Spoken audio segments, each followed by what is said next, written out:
তা'মুরুনা বিল মা'রুফ ওয়া তানহাউনা আনিল মুনকার। আল্লাহ সুবহানাহু ওয়া তাআলা বলছেন, তোমাদের মধ্যে এমন একটি জাতি, এমন একটি গোষ্ঠী, এমন একটি গোত্র যারা সৎ কাজের আদেশ করবে এবং অসৎ কাজের বাধা দেবে এবং নিষেধ করবে। অতএব এই যে সৎ কাজের আদেশ করার জন্য একটি গোত্র দরকার, যারা সৎ কাজের আদেশ করার জন্য মানুষকে দাওয়াত দিবে, এবং যারা মন্দ কাজ করে, যারা হারাম কাজ করে তাদেরকে বাধা দেওয়ার জন্য একটি জাতি গোষ্ঠী দরকার।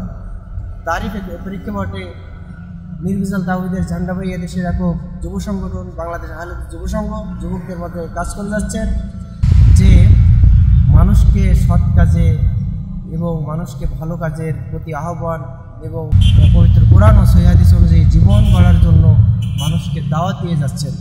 লাকাদ কানা লাকুম ফি রাসূলিল্লাহি উসওয়াতুন হাসানাহ। আল্লাহ সুবহানাহু ওয়া তাআলা মানব জাতিকে উত্তম চরিত্র গঠনের জন্য একজনকে নির্দেশ করেছেন, সেটা হচ্ছে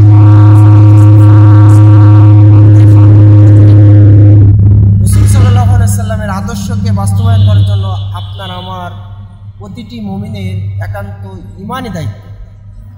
যে একটি মানুষ সে জাহান্নামের ভয় যদি তার মধ্যে থাকে, তাহলে তার দ্বারা কোনো রাসূল সাল্লাল্লাহু আলাইহি সাল্লামের আদর্শী রাসূল সাল্লাল্লাহু আলাইহি সাল্লাম যা করেননি, যা করতে বলেননি, সেটা কখনো তার দ্বারা সম্ভব না।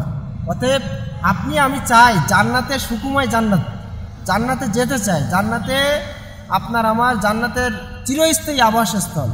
দুনিয়ার এই অনাত্মক ভালোবাসা, দুনিয়ার এই অনাত্মক মোহ থেকে আপনাকে আমাকে ফিরে এসে রবের দিকে আপনাকে আমাকে চলতে হবে।